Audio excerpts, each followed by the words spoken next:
Hi everyone! Today we're going to learn about two very useful words in English, some and any.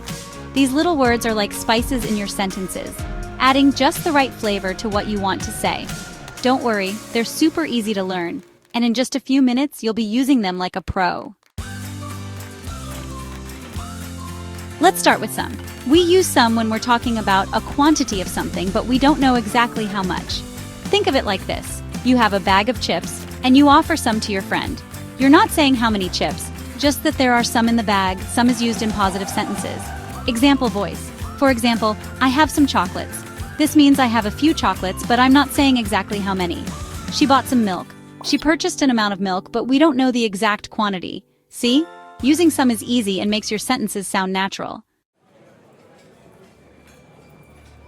Now let's meet any. Any is like some, but we use it in negative sentences and questions. Imagine you're looking for sugar in your kitchen. You might ask, do you have any sugar? Or if you can't find any, you could say, I don't have any sugar. Example voice. Here are some more examples. Do you have any pencils? This is a question, so we use any. They don't have any children. This is a negative sentence, so we use any. Remember, some for positive sentences, any for questions and negatives. Section 3. Practice makes perfect. Time for exercises. Ready to test your knowledge? Let's try some fill-in-the-blank sentences. Choose either some or any for each sentence. Quiz host. 1. I want to buy apples at the store. 2. Do you have brothers or sisters? 3. She doesn't have money in her wallet. 4. They bought new furniture for their house. 5. Is there juice left in the fridge? Practice voice. How did you do? Don't worry if you made a few mistakes. The more you practice, the easier it will become.